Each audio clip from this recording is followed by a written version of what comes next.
আসসালামু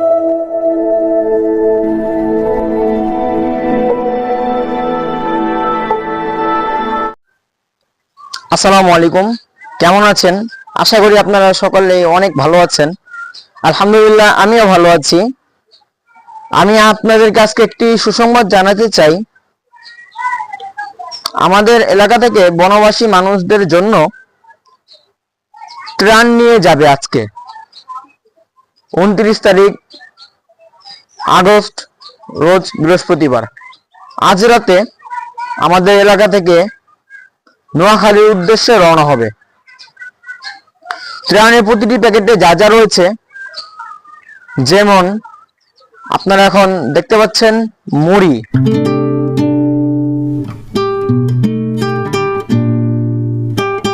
দেখতে পাচ্ছেন চিড়া,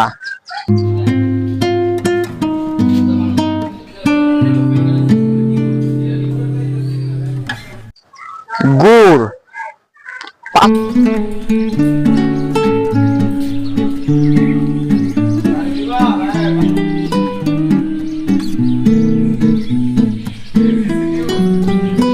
পাঁচ লিটার পানির বোতল, যার মাধ্যমে আমরা এখান থেকে পানি নিয়ে ওনারা যাবে। এবং শুকনো খাবার হিসাবে রয়েছে বিস্কিট,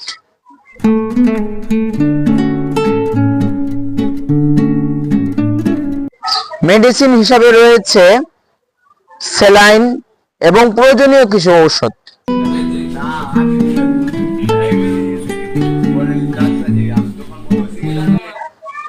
বনবাসীদের সাহায্য করার জন্য আমাদের এলাকা থেকে একটি দল গঠন করা হয়েছে।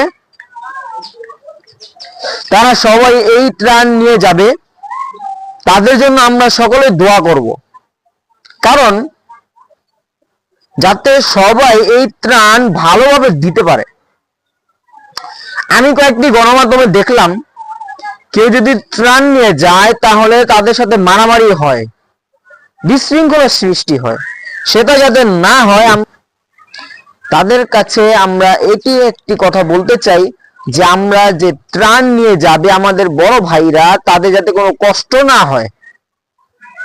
আমি দেখেছি যারা দিতে যাচ্ছে তাদেরকে আস্তে আস্তে দেখ না, শৃঙ্খল ভাবে দেখ না, বিশৃঙ্খলার সৃষ্টি হয়, সেটা যাতে না হয়।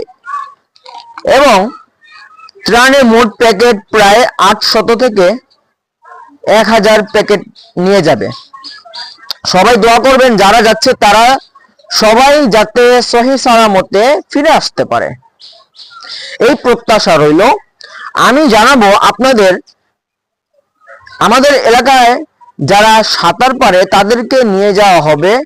যেহেতু আমি সাঁতার পারি না, সেই কারণে আমি যেতে পারছি না। আমাদের এলাকার বড় ভাইরা যাবে, আপনারা সকলে দোয়া করবেন। আমরা যদি বনবাসী মানুষদের পাশে যদি না দাঁড়াই, তাহলে কারা দাঁড়াবে? আমরাই তো এই দেশের মানুষ, কষ্ট করছে। সেটা আমি দেখলে, আপনি দেখলে চোখে পানি এসে যায়।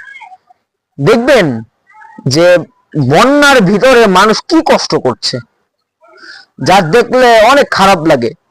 আলহামদুলিল্লাহ, আমাদের এলাকা থেকে আমরা ব্যবস্থা করতে পেরেছি যে ত্রাণ নিয়ে যাওয়া হচ্ছে।